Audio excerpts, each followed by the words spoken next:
हम देखते हैं कि भाई पुलिस जो है या जो कांस्टेबल है वो हमसे नुक्कड़ पे या सड़क पे हमसे रिश्वत लेता है, चाहे वो आम इंसान हो, चाहे वो ऑटो रिक्शा ड्राइवर हो, चाहे वो बस। मैं सही कह रहा हूँ?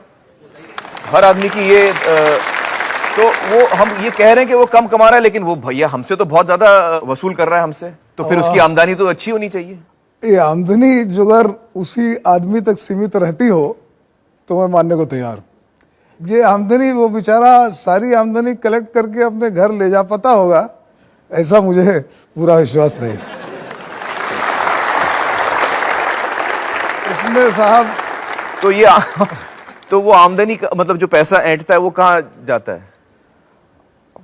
आप लोग डेमोक्रेसी में हैं, हर एक आदमी को बराबर इख्तियार है। उनके सीनियर्स होते हैं, उनके और सीनियर्स होते हैं, उसके बाद हमारे पॉलिटिशियंस हैं। ये श्रृंखला है और इस श्रृंखला में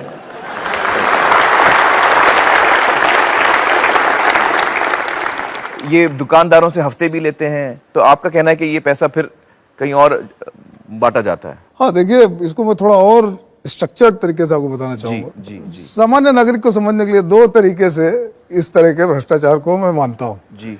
एक तो है डिसऑर्गेनाइज तरीका, हाँ। कि भाई चलते हुए रास्ते में आपसे पूछा गया भाई आपका लाइसेंस किधर है, आपने बताया नहीं है, ठीक है भाई कुछ एडजस्ट करते हैं, तो एडजस्ट हो जाता है। तो ये थोड़ा डिसऑर्गेनाइज है, मतलब इसको पता नहीं है कि कितने लोग पकड़े जाएंगे, कितने लोग ऐसे होंगे जो कि आज 10 देंगे, कल 50 देंगे, कल 25 देंगे, तो ये डिसऑर्गेनाइज है। जी जी जी। लेकिन बहुत चीजें कुछ बहुत ऑर्गेनाइज भी हैं, जैसे हमारे यहाँ रेस्टोरेंट्स हैं, FL3 लाइसेंसेस हैं, लिकर बार हैं, महाराष्ट्र में बहुत बड़ा डांस बार है, इनके बारे में बैन भी लगा हुआ है, कहीं कहीं चालू भी होंगे। तो ये ऑर्गेनाइज सेटलमेंट जो इंस्टीट्यूशनल कलेक्शन है ये अलग है, और ज्यादातर जो डिस्ट्रीब्यूशन होता है वो यहाँ से होता है, क्योंकि इसका एक बजटरी एस्टिमेट करीब करीब सबको पता होता है कि भाई इतने हमारे यहाँ इतने रेस्टोरेंट हैं, तो इस एरिया में इतना इतना तो साहब आपका स्टूडियो है, रात में चालू होगा तो इतना तो आपको देना पड़ेगा। तो ये तो हकीकत है, मतलब ये सिस्टम बना हुआ है पूरा कि एकदम इसका मतलब आप समझिए कि वह डॉक्यूमेंटेड कॉन्स्टिट्यूशन नहीं है। जी जी है वही जो मैं बता। चलिए, बहुत बहुत शुक्रिया संजय जी हमसे बातचीत करने का। दोस्तों, तो हमने देखा कि हमारी पुलिस व्यवस्था किस हालत में है। अब पुलिस का एक बहुत अहम काम होता है इन्वेस्टिगेशन, अपराधों की छानबीन यानी तफ्तीश।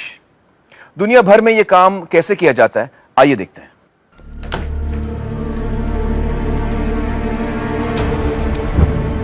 कहते हैं अपराधी चाहे कितना भी शातिर हो, अपने अपराध की कोई न कोई निशानी जरूर छोड़ देता है। दुनिया भर में इन्हीं सबूतों को इकट्ठा कर जांच के काम में लाया जाता है।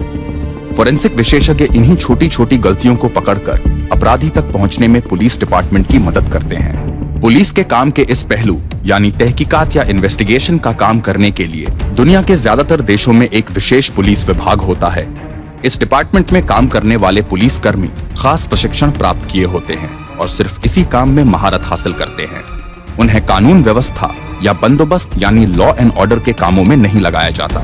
ये विशेषज्ञ तुरंत घटना स्थल पर पहुंचकर उसे सील कर देते हैं ताकि कोई सबूत नष्ट न हो जाए। खून और इस प्रकार के दूसरे सबूतों को हिफाजत से इकट्ठा कर तुरंत प्रयोगशाला तक पहुंचा दिया जाता है। वैज्ञानिक आधार पर की गई जांच पड़ताल का सबसे बड़ा फायदा ये है कि ये किसी की गवाही पर निर्भर न होकर पूर्ण रूप से तर्कों और तथ्यों पर आधारित होती है, जिससे गुनहगार को सजा, निर्दोष का बचाव और पीड़ित को न्याय दिलवाने में मदद मिलती है। दोस्तों, इस वक्त हमारे साथ मौजूद हैं श्री SR दारापुरी, जो यूपी के इंस्पेक्टर जनरल ऑफ पुलिस रह चुके हैं।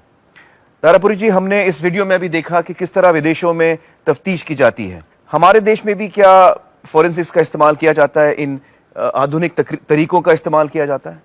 इतना ज़रूर है कि हमारे यहाँ इसकी ट्रेनिंग तो दी जाती है, जो इन्वेस्टिगेटिंग ऑफिसर्स एंड सब इंस्पेक्टर्स एंड अबव जो हैं, परंतु वो ट्रेनिंग जो है वो पूरी तरह से फील्ड में उसको इस्तेमाल नहीं करते। अच्छा, अगर इस्तेमाल करते भी हैं, कुछ सैंपल्स इकट्ठा भी करते हैं, तो जैसी हमारी फोरेंसिक साइंस लेबोरेटरीज की दशा है, वहाँ जाकर उनके रिजल्ट जो है वो गड़बड़ हो जाते हैं। तो इस तरीके से जो फिजिकल एविडेंस जिसको एनालाइज करके क्रिमिनल को अपराध से जोड़ा जा सकता है, वो ज़्यादातर जो है वो बेकार चली जाती है। जी जी। तो ये बात सही है कि हमारे यहाँ इसका फिलहाल उस मात्रा तक इस्तेमाल नहीं हो रहा साइंटिफिक इन्वेस्टिगेशन जितना कि होना चाहिए। तो सर फिर ये इन्वेस्टिगेशन हम कैसे करते हैं? देखिए, वैसे अगर आम भाषा में कहा जाए, हमारे यहाँ फिलहाल अधिकतर डंडा इन्वेस्टिगेशन चलता है। डंडे से करते हैं मतलब मार मार के उनसे उगलवाते हैं? हाँ, अपराधी को पकड़ा, सस्पेक्ट को पकड़ा, उसको थाने पे लाके उसको टॉर्चर किया और उससे उगलवाया कि तुम हाँ, बताओ। मैंने ही किया है। वो तो कन्फेशन की बात है, या बाकी चीजें बताओ।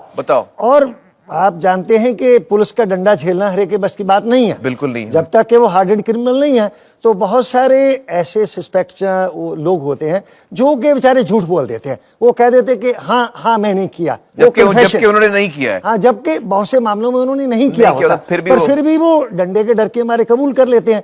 तो पुलिस उस पर विश्वास करके उनके ऊपर जो है फिर चार्जशीट वगैरह दायर कर देती है।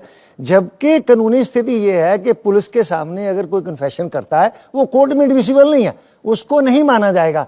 तो इसलिए जरूरी है कि तफ्तीश को मजबूत बनाने के लिए दूसरी एविडेंस होनी चाहिए, गवाह हो या फिर क्राइम सीन जो है वहां से कुछ चीजें ऐसी कलेक्ट करके उनको ये फोरेंसिक सेल लैबोरेटरी के माध्यम से उस क्रिमिनल से कनेक्ट किया जाए। जी, तो जी। तब इन्वेस्टिगेशन जो है वो कोर्ट में स्टैंड कर पाती है और उसको सजा मिल पाती है।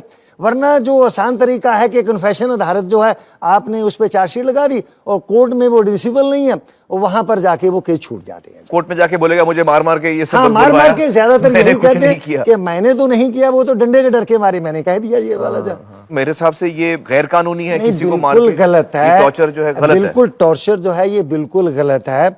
ये पुलिस एक्ट में भी इसकी मनाही है, पुलिस रूल्स में भी इसकी मनाही है, और यहाँ तक कि आईपीसी में वो जो है एक अपराध है, गैर कानूनी है। हाँ, ये गैर कानूनी है, पर फिर भी पूरे भारतवर्ष में जो पुलिस जो है इस टॉर्चर के तरीके को अपनाती है। ये जी जी। ये जो मारपीट है या टॉर्चर है, ये किस हद तक जाता है कभी कभी? हाँ, इसमें जो है कस्टोडियल डेथ्स हो जाती हैं।